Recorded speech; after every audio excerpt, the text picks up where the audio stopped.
UFC 360, obviously you'll recognise the face because he's probably been on your screens a little bit more outside of the training ground rather than in the warmth of the studios down in London.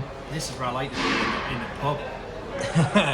Well, yeah, exactly, but I don't think Sky would be able to do deadline day from the start. I'd love them to try. It would be a different challenge, shall we say, from that one. It would be. I think we might miss some of the comings and goings at the training ground if we were in here, but yeah, nice to see it. And we might see the return of the things that shouldn't be on TV. Well, fans in the background. Yeah, you're probably right. We'll stick with the way we do it, I think, yeah. And obviously it's been a while since we've had you on. Not much has happened though, has it? Oh, not much. I'm trying to think the last time that I did something with you guys, probably a while back, but yeah, I guess a couple of Champions League qualifications, a cup win, the fantastic parade that followed it, and which you were a big part of. Yeah, that was probably a career highlight to host the parade. Someone's fuse ready to host the parade. Yeah, it was. I mean, the Geordies, we just did what we do best. We celebrated it in style. I mean, looking out here where we are at the start and just seeing the streets, it sort of brings it all home, with the bus travelling down and all the thousands of people. And obviously the Sandman, again, where obviously the Eddie Howe. Big picture coming out, which was absolutely incredible. And I learned actually recently, I was hosting a charity event for Tiny Lives, which is a charity that raises money for premature babies in the city, and I found out that all the construction workers that went up onto the top of the Sandman and actually worked that day hanging the thing, they didn't get paid. They donated all of their fees to Tiny Lives charity as well, which was amazing. It just summed up, for me, stuff like that, it just sums up what we're all about as a city, and to see 300,000 people, and honestly walking out on the town mall with the microphone and just sort of looking out with just a sea of people, a sea of black and white, and just saying, we did it, and then there's just the roar that came back. It was incredible. It's something I'll never ever forget. And then obviously had the privilege of speaking to the likes of Bobby Moncur, the last man who lifted the trophy, and Les Ferdinand, and of course Alan Shearer, and I think I've said before, but I interviewed Shearer on the stage, and we spoke about the cup win, how much it meant, and I got a message from Alan late that night, much later on, just saying how much he'd enjoyed it and how emotional it was, and it was just in so many ways it was the perfect day. The cup final win was fantastic. I was at Wembley with my son. Brilliant day, the emotion, but in some ways I think the parade was even better because for the full day there were no nerves. It was just, let's just go out and enjoy it. And it was, and all the people that couldn't get to Wembley, they were able to come here and celebrate in the streets. And my parents didn't get to Wembley, but they were at the parade and stuff like that. And it was just a fantastic day. Yeah, it was. I was going to say Alan Shearer probably, when he texted, was probably a few drinks deep by then. But I think the whole city was a few drinks deep, except me. But we'll go from that. So obviously, I was reporting on that. I was to the left of the stage. Right. So obviously I got there. I didn't get, the choice I had to make was, do I get to the town moor so I can get the position there, or do I try and watch some part of the parade and then try and get all the way through Newcastle to get there? So I decided not to. I thought I'll just watch it on the screens. For me, and the moment that hit me the most was when you seen it passing the Eldon Square car park, and it was just like the Geordie San Siro, just all those people just around there, and that, yeah. And I said I was shocked, when you were looking here, like 10 deep, people on top of the Irish Centre waving flags and that, which I wouldn't have done that because it was pretty gusty, and I thought, well, one gust and this flag's taking you off the roof. So no, it was amazing. Like I said, I was down Wembley as well. We actually had people who, as probably many others, who didn't have a ticket, but just wanted to be in London for that to happen. One of our guys actually flew over from Sweden for it. He'd actually been in South Africa though, so it was like a 10-hour flight just to get to London for like 2 nights just so he could be there, and then he was back off home. I ended up paying £70 for an Uber from Wembley Stadium to get to Covent Garden because I thought there's no way I'm cheap in London, mate. That's cheap. Welcome to the capital. Well, the reverse was only 30 quid on the way there, but I was like, look, you know what? It's at night time, it's busy, everyone's done there. I'm like, look, we've won the cup. I don't really care. So that's why I met up with the rest of the gang in an Irish bar, celebrated that, and then obviously headed home. I think I probably I fell asleep at 1 o'clock in the morning because you have like that high and you After have like the the adrenaline, and then all of a sudden You've done well. and then all of a sudden it's just like boom, that's it. The adrenaline's gone. You fall asleep. I flew back in the morning. I'm not sure whether I'd been asleep or not. I was, it was kind of the whole night was just incredible. And a lot of my best friends were down there as well. Obviously, my son was there. I put my son to bed, but we had an apartment on Wembley Way, and so my mates were there, and we had to be up early for the flight. But it was kind of we just carried on through, and then.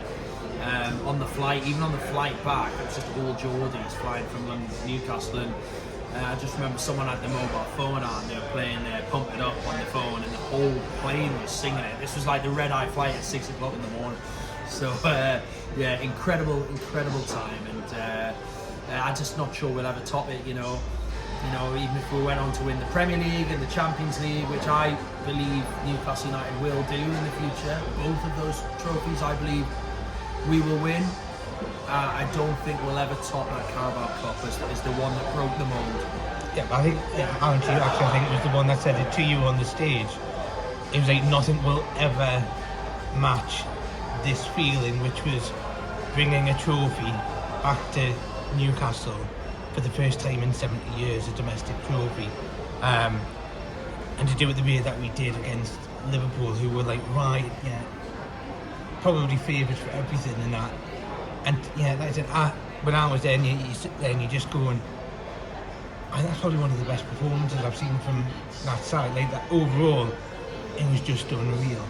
And the fans as well. Like the fact that you couldn't hear "You'll Never Walk Alone" in Wembley Stadium because of the Geordies. It's not often that happens. I just think unlike the Man U final, the first one where I think it was the fun that was the novelty, and this one everyone knew, like, this is what we need to do for it. It was a bit more serious, and obviously we're in the quarter-final, we've got a chance of getting there again. I think again the mindset will be different. Again it'll be right, okay, we can go there and win. So touch wood, yeah, we can retain it, go back-to-back Carabao Cups, yeah. Something we'd all love, yeah. We're flying high in the Champions League. Less so in the Premiership, but we'll pop that for one moment there. Obviously, just going back to the parade and the Town Moor event. What was it like? Like the parade when you were still on stage and you seen like all the people who would come from the. What was it? Could you see the end of the crowd? Felt like it went on forever and ever, the crowd, really. It was like what you imagine something like Glastonbury or something would be like. You just sort of see it go and go. The noise was brilliant. You could see a lot of young kids with their families who stood there all day, and it was like a cold day, quite blustery as well. I remember feeling quite chilly, and my best memory of it, I think, was I was sort of doing some lives with Sky Sports over on this side, and I was leaving that and coming back out on the stage and talking to the crowd and interviewing the player and going back on Sky, so I was sort of back and forward all the time, and following the bus and sort of linking over to Anton Deck, who were talking to the players and so on. And then I remember looking off the back of the stage and seeing the bus travel across the back of the Town Moor and park up, and all the players then started coming in. I was very fortunate, me and my wife and kids, we were all in the VIP marquee with all the players, and Eddie and his coaching staff and all the players' families. So it was an amazing day. And I just remember when I finished my bit, I sort of handed over to Anton Deck and I gave the mics to Anton Deck, high five, gave them a hug and said, enjoy it, it's brilliant. I actually made a joke with Deck and said, I've got them warmed up for you, and he just laughed in there.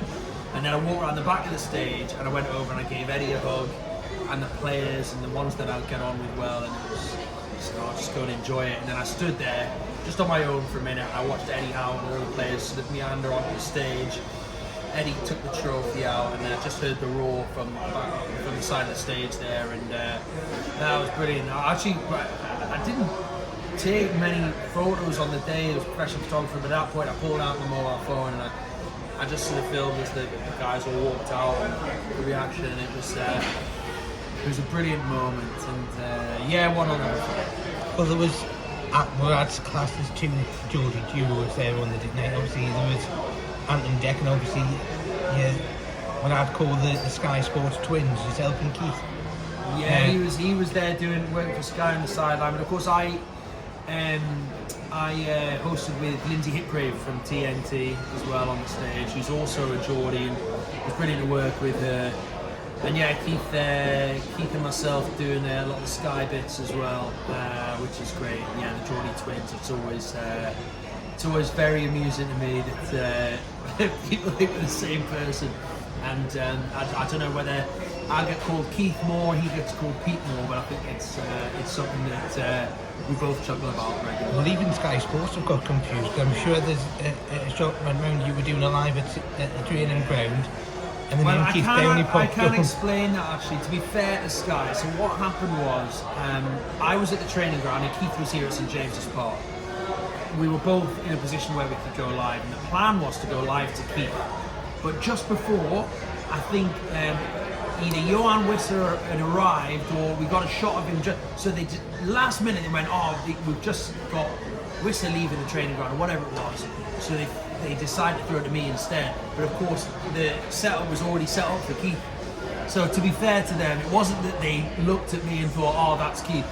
They were expecting to go to Keith, but because Wisser had just left, the last second they switched over and came to me. So I let them off on that one. They put his name up over me because it was a very late change of plan.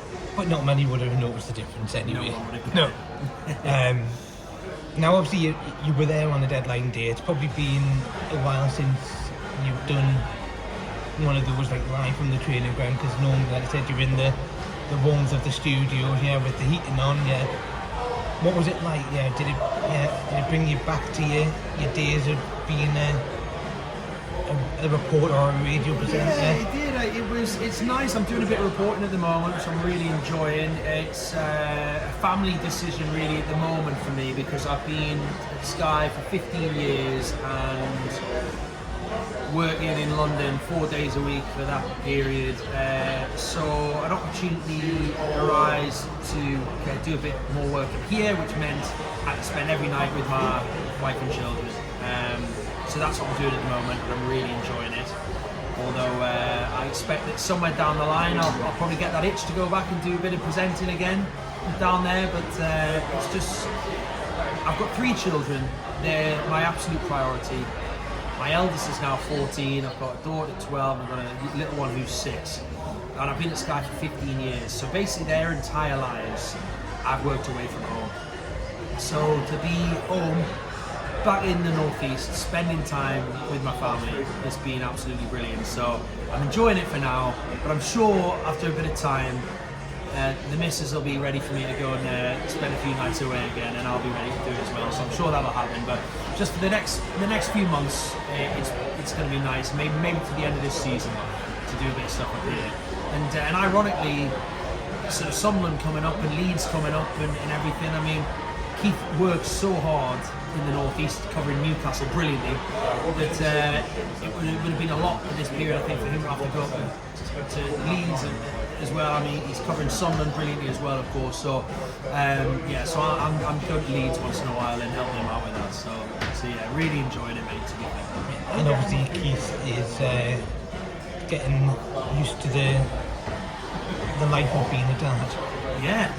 Exactly, yeah. So we speak a lot about that as well, and being a father, and we're extremely close, me and Keith.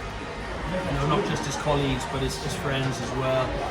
And he's a new dad, which is brilliant. And he's got a beautiful baby girl, and I think he's enjoying that. And the only advice I can give to him, I say to him all the time, it's it goes in the blink of an eye. I mean, I remember when my son was the same age as his daughter, and it feels only yesterday. Now he's 14, he's got a big mop of hair, and he's strutting around like he runs the world, and it's just happened in the blink of an eye. So you've got to enjoy every moment. And obviously you're getting a good more games, obviously, with you being up here now. Yeah, that's been a massive positive as well. Getting to the matches, even like the midweek games, I'd always miss. I'd usually get to the weekend ones anyway, because when I was presenting, I sort of tended to work sort of Tuesday, Wednesday, Thursday, Friday, largely. So I'd usually be up here for the Saturdays and Sundays anyway. But now to get to the Champions League games and all that, it's been fantastic. And that's actually where we played our best football. So I've really enjoyed the Champions League, and I'm going to Marseille. I'm really looking forward to Marseille. So I'll be out there for that. Remember, don't wear your colours. Well, now I've seen the warnings, which I think is very sensible, because I think that the club are very well organised, very mindful, and they really care about the welfare of the fans. So I can understand why they put those warnings out, and I'll certainly be adhering to that. I'll not be wearing club colours, and I'd just advise any fan travelling out there like myself, just to be safe and just to listen to the advice that the club have given. Then again, have Marseille fans met Geordies? Well, look, I think it's I think it's always important to put safety first in all of these things, and there is that unknown, and it's not Marseille fans that you're worried about. It might be other people in the city that aren't football fans that you have to be mindful of. I'm sure it's not football fans don't cause problems. It's other people in society that see an opportunity to cause a problem because there's crowds there and they're just troublemakers. So every city unfortunately has people like that. So it's just being mindful, and I would just say to all the Geordies travelling out there, just look after each other and just be sensible. And I think as long as you do that, then hopefully everyone should be fine. I've probably steered off the topic for as long as I probably can do. Obviously, we know the transfer window was a pivotal one for Eddie. Players had to come in, and obviously the saga of probably the summer happened. As a Newcastle fan, were you sort of like getting fed up of having to keep on report on the Isak situation?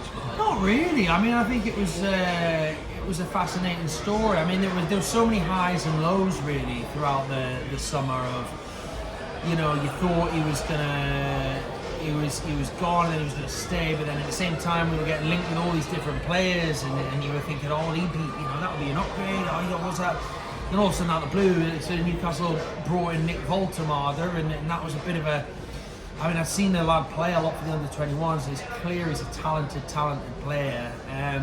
He's now a full German international, of course. He made a great start at Newcastle. I mean, I've been a bit quiet in the last few weeks, but he scored some important goals for us already. And I think, listen, £130 million, even though the Newcastle fans were desperate to keep Alexander Isak, comes a point where you go, I mean, this money is absolutely astronomical, and realistically, I think the club have always talked about the potential of having to sell one of their big name players down the line, and when you're getting that kind of money, it's going to give you so much more wriggle room in the market. So Newcastle were able to strengthen significantly in the summer, in that they brought a goalkeeper in Ramsdale, centre back in Malik Chow, you bring in midfield there in Jacob Ramsey, and then you've got Anthony Elanga, Baltimore. I mean, right throughout the team, the entire spine, they were able to bring in reinforcements, and then you sell Isak, and he kind of brings you back down to net zero again as far as PSR's concerned. So I think they had it business-wise a really smart window, and that sale of Isak just means that they're not suddenly panicking and think, oh, we can't spend any money for a while. So gives them a little bit of wriggle room to maybe strengthen if they need to. Although I do look at Eddie's squad now, and I think it's pretty strong and well covered in a number of areas. For me, if they do bring anyone in, whether in January or moving forward, it's not about numbers now. It'll be about maybe finding one player there who might just be able to take you to that next level. Of course, we've not even seen Wissa yet. I think he's going to be a sensational signing for the club. We've not even seen what he can do. So the sooner he can get back to fitness, the better. And I think he'll make a massive difference, not just to the first 11, but also to the way we can play games. So I'm really looking forward to him getting back to fitness. And I don't think he's too far away now. Well, fingers crossed, yeah, like I said, because that's the big thing. And obviously everyone's going on about the start of the season and stuff like that, but we haven't had Vissa. Tino and Hall have been out for a very long period of time. There's probably players that have been playing with niggles and knocks to try and help them get through. I think Asula was probably one.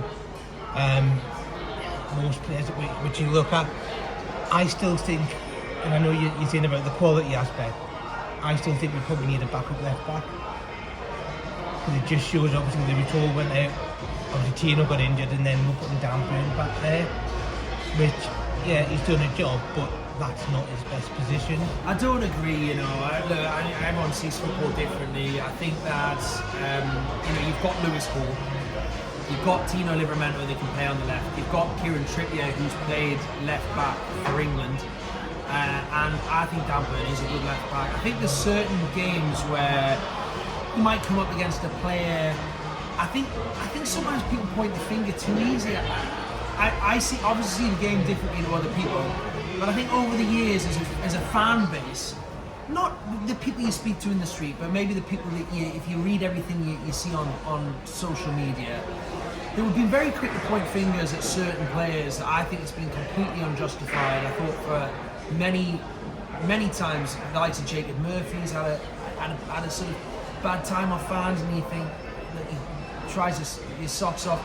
You're not going to get anyone who doesn't work as hard as Danburn, and he's had some fantastic games at left back, but occasionally he's come up against someone that's maybe got his number, but that's football as well. We've seen that happen to every single player in the history of football. They have a bad day, but I think sometimes if he has a bad day, then maybe because he's a local lad and because he's been so good, he maybe gets a bit more criticism, which I think is wholly unfair. If Dan Burns fit, he plays.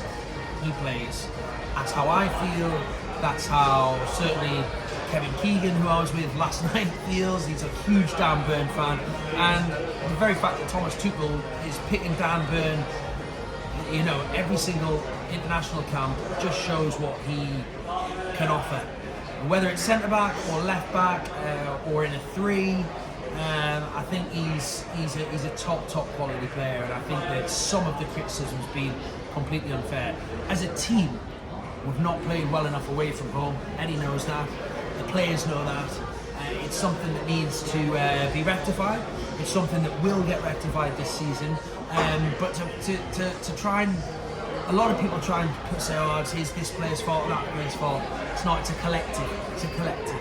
Yeah. No one's been playing particularly well in those recent away games that we're thinking of. Brentford the other week, and the couple of weeks before that, what was it? Was it West Ham? West Ham as well.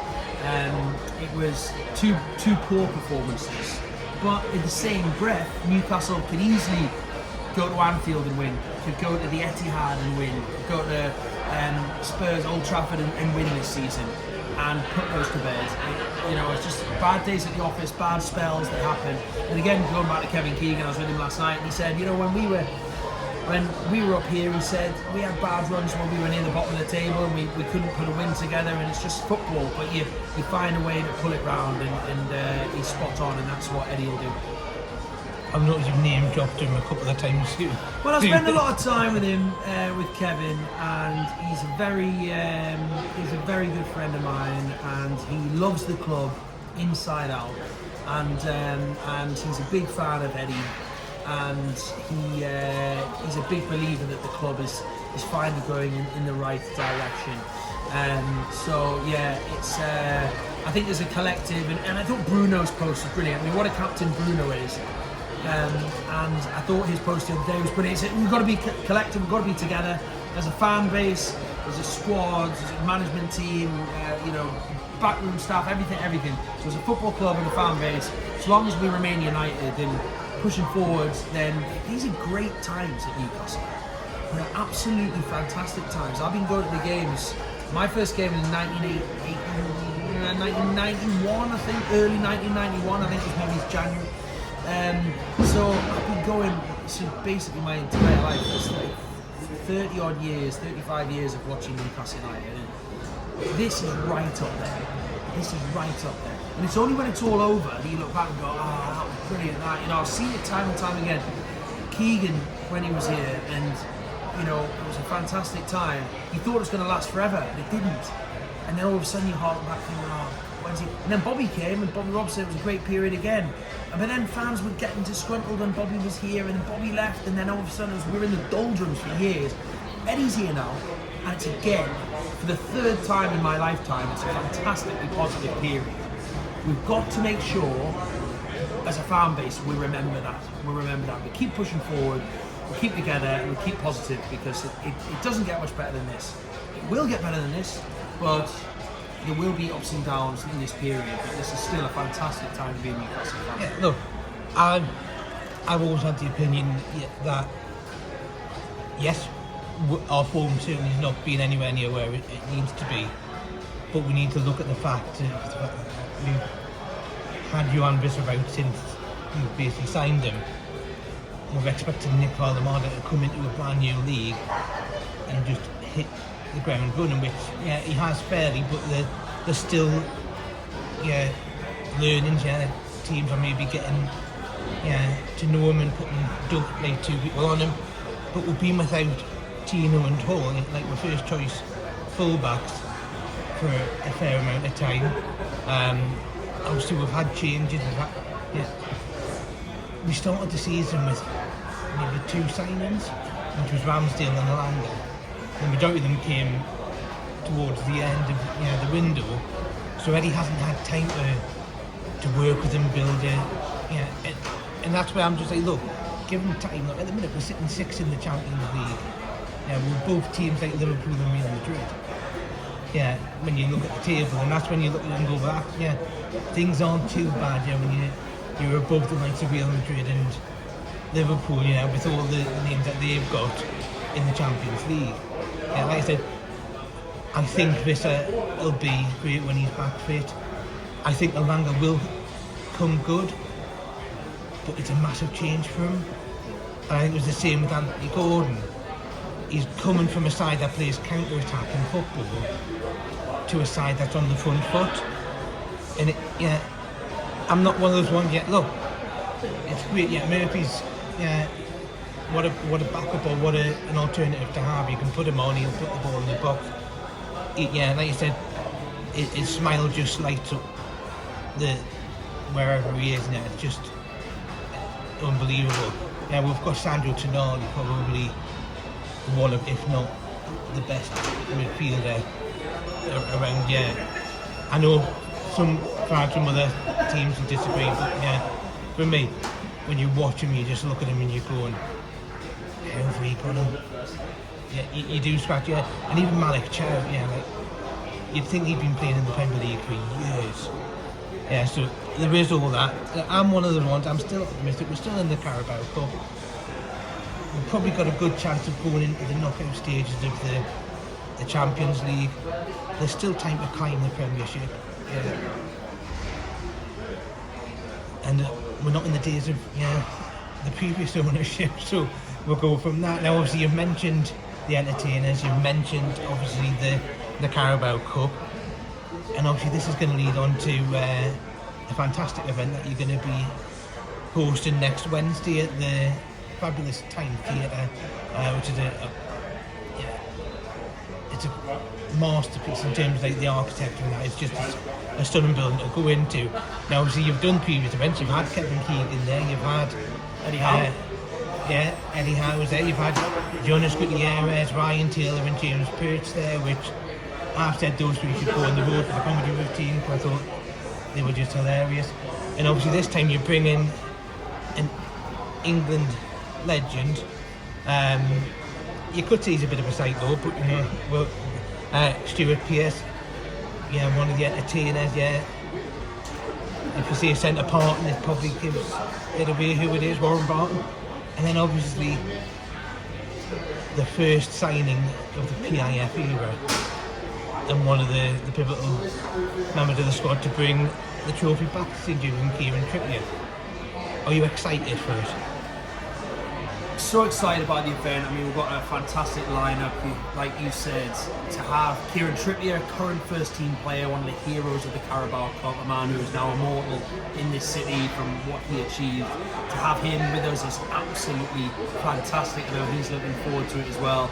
He's really looking forward to meeting all the fans and being face to face with the Toon Army. And it's a lot more intimate when you get to come and hear a player like that, rather than, I know we see him 55,000 in the stadium and you get to see him there, but when you're able to hear his stories and hear the inside of what was like in the dressing room on the day of the final and what made him decide to move here from Atletico Madrid, and so much to talk about, his thoughts on Eddie and you know how much of an impact Eddie's had on him as a coach, you know, and it's going to be fantastic. And then to partner him alongside, like you say, Warren Barton, who is one of the entertainers, a key player that was at this football club for a long time, and he's very much Newcastle through and through. To hear from him, and of course Stuart Pearce, who one of my all-time heroes. Sort of had a spell up here as a Newcastle player, yes. Remember, scored a fantastic goal in the Champions League. More well known for his appearances for England, where under Bobby Robson in 1990, of course, famously missed the penalty in the semi-final, and then came back in Euro 96 and smashed one away against Spain as England got to the semi-finals again. But what a player, what a man, and he is just a fantastic guy as well. So 3 genuine legends of football on the stage. All 3 of them have worn the black and white stripes. Well, 4. Well, I certainly haven't worn the black and white stripe, but and all 3 of them as well, England internationals as well. So really exciting lineup, and I just hope as many people come as can get in there. I know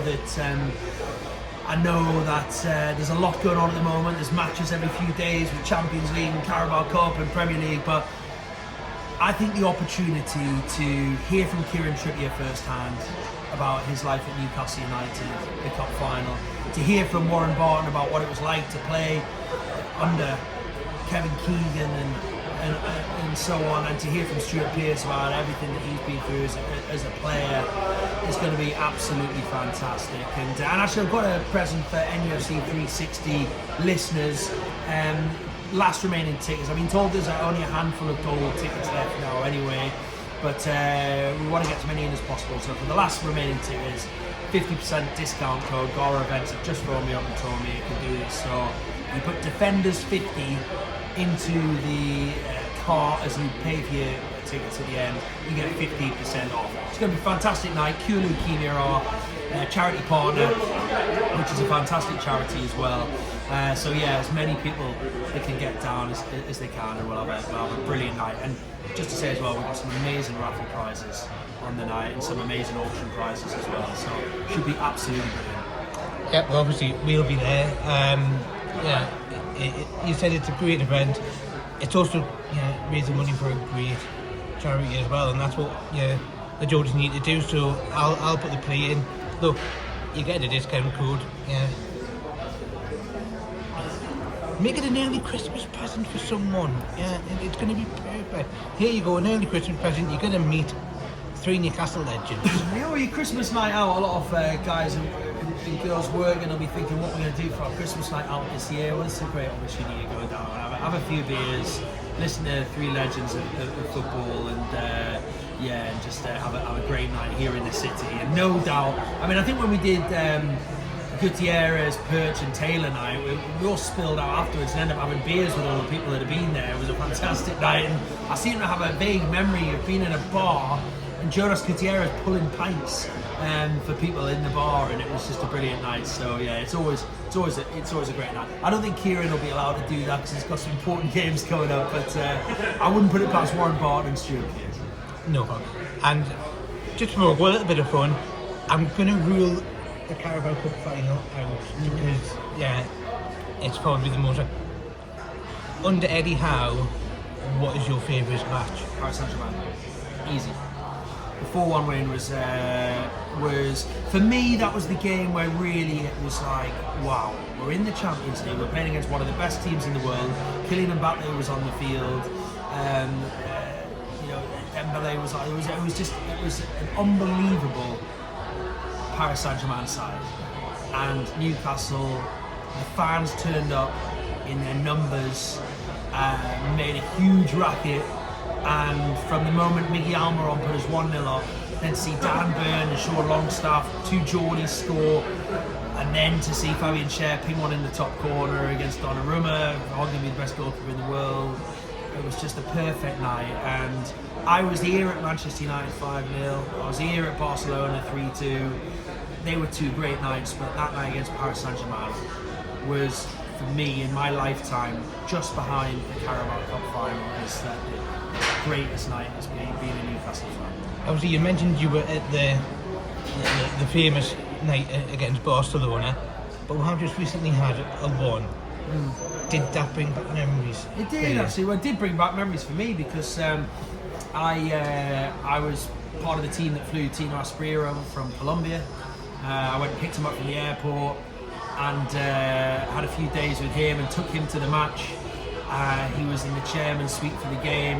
We filmed a video around here with the club, and on the night had to take him along all the TV. I think he did TNT Sports with Laura Woods and Bears and everyone. And he can still not speak a word of English, so I'm not sure he was the best interviewee they've ever had, but he stood there and then he went along, did Brazilian TV, Spanish TV, and all this all the way down, and it was absolutely brilliant. So being alongside the man that had scored the hat-trick in '97 for those few days was priceless.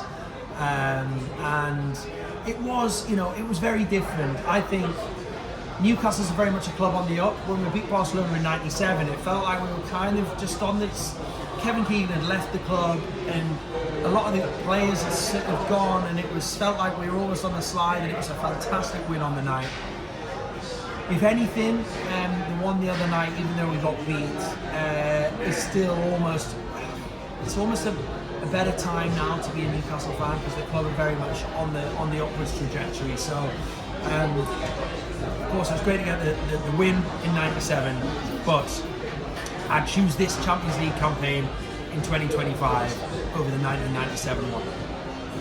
Exactly. Well, thank you for your time, Pete, and let's hope, the next time that we speak, might have another trophy. We might be higher in the league. We might be on the way to Budapest for the Champions League final. Who knows? But thank you for your time.